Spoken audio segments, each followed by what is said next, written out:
The most valuable lesson I would learn is that when you address a people by their right name, that name must relate to land, history, and culture.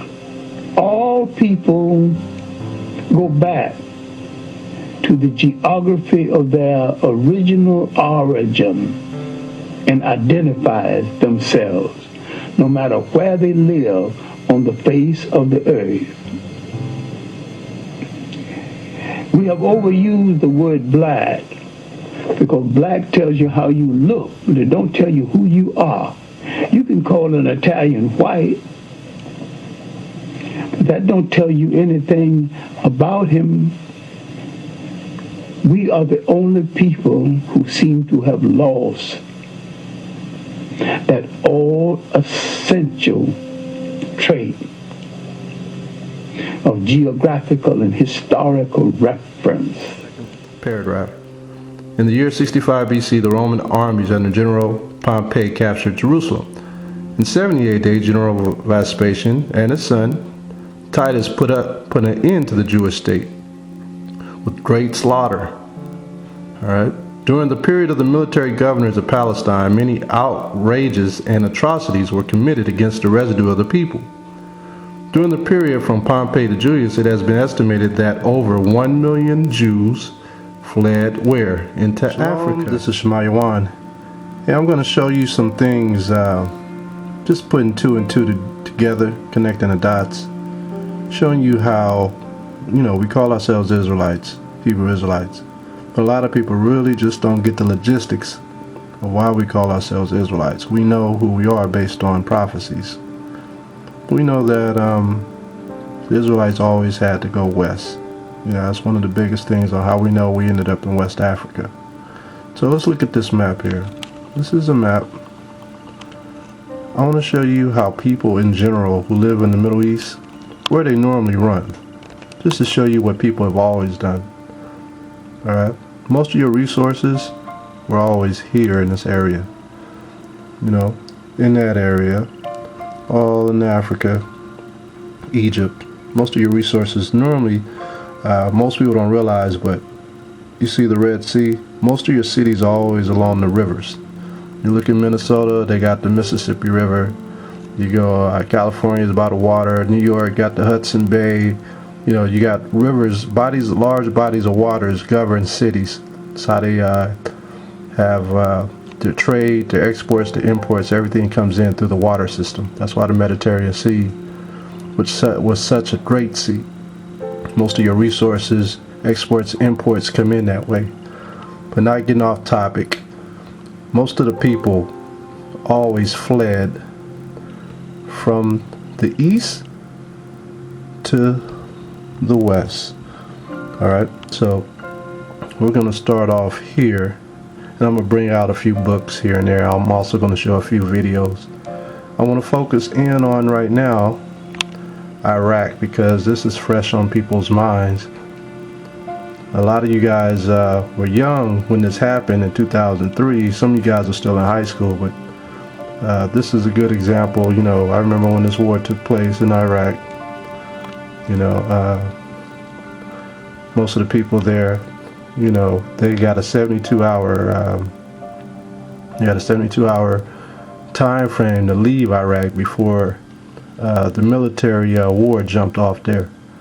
So a lot of people were living their lives day to day, getting married, just living life.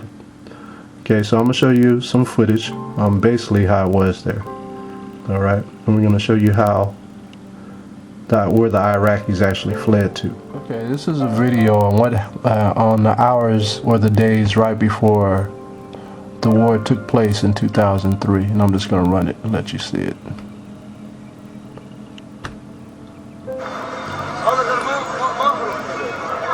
People were just living their lives, doing their things, and then that great destruction happened. And that's how the same way it's going to happen here in the Mystery Babylon. Iraq was known as Babylon in the ancient days, but since then the name has changed over the last 100, 200 years to actually the last 100 years they changed it to Iraq. It was always Babylon. At this hour, American and coalition forces are in the early stages of military operations to disarm Iraq, to free its people, and to defend the world from grave danger. On my orders, coalition forces have begun striking selected targets of military importance to undermine Saddam Hussein's ability to wage war. Decades of deceit and cruelty have now reached an end. Saddam Hussein and his sons must leave Iraq within 48 hours. Their refusal to do so will result in military conflict, commenced at a time of our choosing. For their own safety, all foreign nationals, including journalists and inspectors, should leave Iraq immediately. Many Iraqis can hear me tonight in a translated radio broadcast, and I have a message for them. If we must begin a military campaign, it will be directed against the lawless men who rule your country, and not against you. As our coalition takes away their power, we will deliver the food and medicine you need. We will tear down the apparatus of terror, and we will help you to build a new Iraq that is prosperous and free. In a free Iraq, there will be no more wars of aggression against your neighbors, no more poison factories, no more executions of dissidents, no more torture chambers and rape rooms. The tyrant will soon be gone. The day of your liberation is near. It is too late for Saddam Hussein. So you heard George Bush. He said he's going to send his military force into Iraq, and this is what happened. Gave him 48 to 72 hours for the people to leave that place. So when destruction hits, when armies encamp around a place and get ready to go to war, where do the people flee? Okay, where do they flee? This is Iraq right here. This is 72 hours after that speech that we just saw. You can see all kinds of missiles and everything hitting Iraq. So Iraq is no longer the Iraq that was once known. It is now part of the United Nations. So let's find out what happened to the people who were there. Like I said, people always seem to have to go somewhere. They flee to safe zone. Alright? So I'm going to show you where the Iraqis fled. Now getting to the meat, I'm going to go ahead and show you where these men and women, children, fled to. I'll run the video here. It says, according to the UN, since the beginning of the war in 2003, over 1.5 Iraqis have fled Iraq. More than half of them are believed to be in Syria. So it's showing you where they went. They went to the west, towards the water. Okay? They went west. This is what you might call Little Baghdad in Syria. Alright. Syria is also known as real close to Damascus, so most of the people went to Damascus, which is above Israel. In communities like this one on the outskirts of Damascus, Iraqi refugees are setting up shop. They come from places that are by now familiar. You see, they're all dark people, you know, but a lot of these people, there's a mixture of people there, even though they know their fathers. You know, one thing about Ishmael, he knows who his fathers are. It's one of the only few nations who haven't been disrupted from knowing who the fathers are. But the Greeks also went down there, and when they conquered, they mixed their seed with a lot of different people. So you got a mixture of people in Iraq and in Syria. The Grecians, which are the Edomites. But it's just interesting information when you see this. It just makes you wonder. And, it's just showing you. So you do the trip twice a month from Baghdad to Syria? Baghdad. Yeah. And is it dangerous? والله خطرة كلها الدور خطر هي خصوصا عندنا بغداد يعني خطرة بس لو. I asked him what he does for protection, and he says he prays to God and he drives really fast. There's like a bunch of people around. Everyone's standing around his phone. So for the most part, most of the people Like you said, 1.5 million fled into Syria. That's the point, okay? That's the point you have to remember. So we're going to move on. So from Iraq to Syria, that's quite a ways. You see that? That's quite a ways. Quite a ways to walk or run or even flee, period. But if it's whether by car or by plane, it's still a long ride. So now we know where they went. They went west. Completely surrounded. And the crowd became quite emotional when they found out that we were from an American television channel.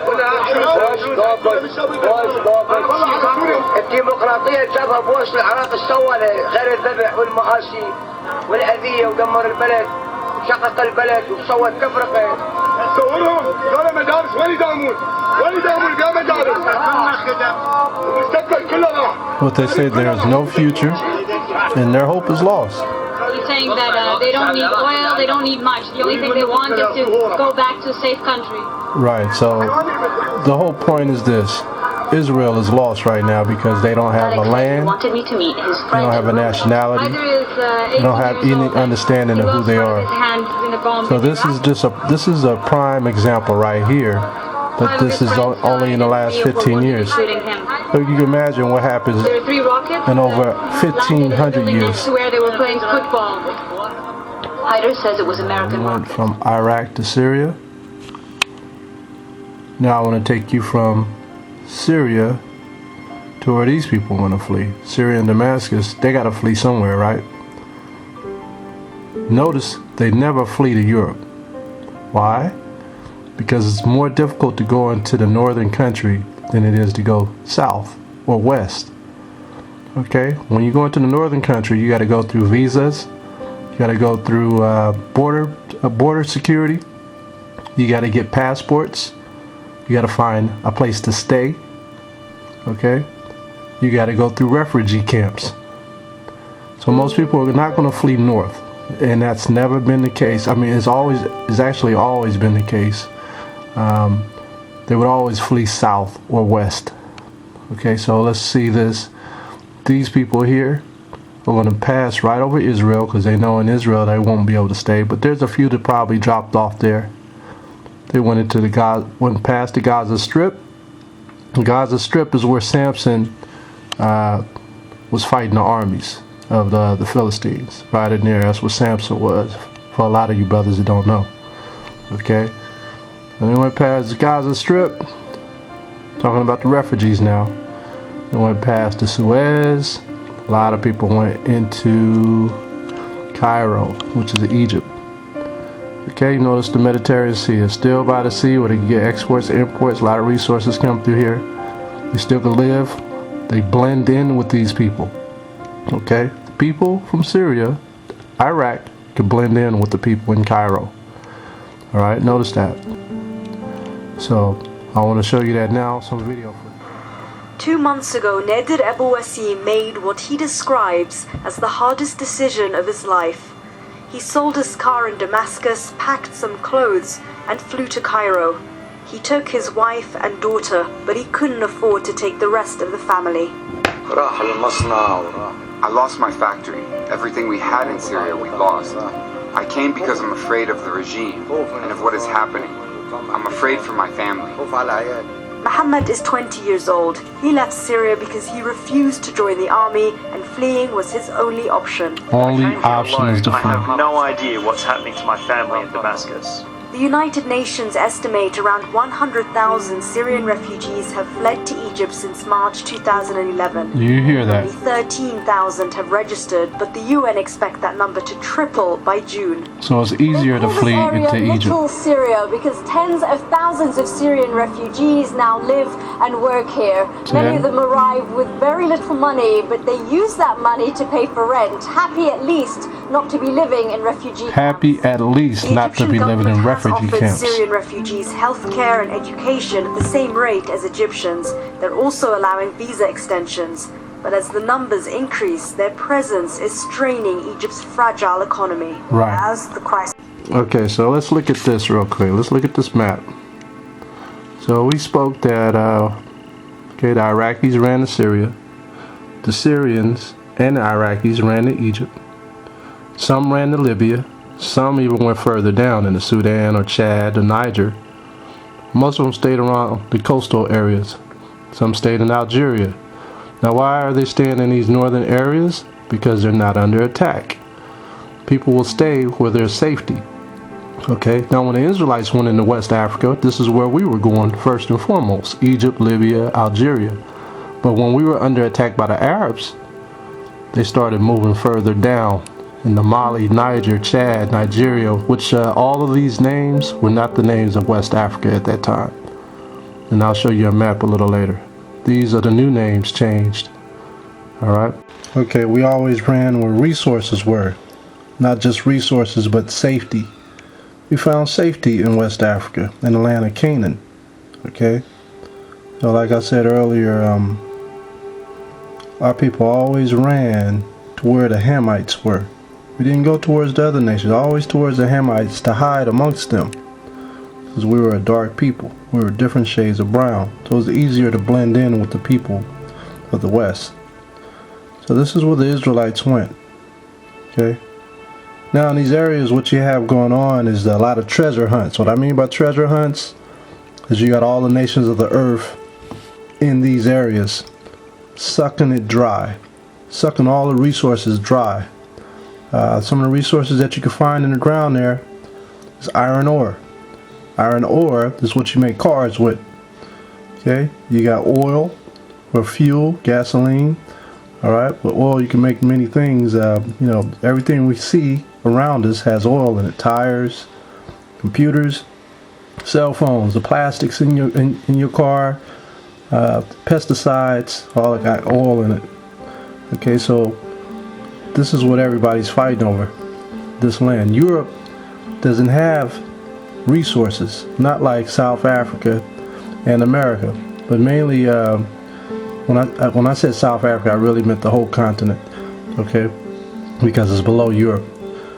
So all of this area has resources, and people go there to steal the resources so they can keep their nation going. Like China, Japan, and America, Canada, Europe, they take the resources to replenish or to keep their economy going.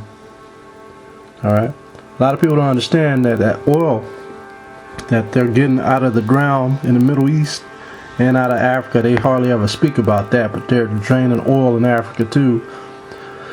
Gold, silver, diamonds. Okay, the oil that they got is called fossil fuel. Alright, fossil fuel comes from fossils. Okay, all the animals and the so-called dinosaurs. I say so-called because in the Bible they call them dragons. That's a brand new word, dinosaurs. Okay, so what they was doing, what the elites are doing is draining the oil from this fossil fuel that's been saturated in the earth, mainly from the flood. When the flood came, all the animals just decayed into the ground, leaving deposits of their bone marrow, the oil in their body, and it just stacked up upon each other. That's why they're just draining that oil out of that area. Eventually, it's going to deplete. You know, it's just the laws of science, basically. You know, you use something up, you keep using something, eventually you're going to use it up. So what are they going to do? Keep moving around. Alright. Not getting off track. The Israelites always fled west. That's what I'm trying to say. That's why you see the arrows and stuff I got going into the west side of Africa. Or back in those days, they called the whole continent Ethiopia. Alright, so I'll leave off right there. We're going to something else.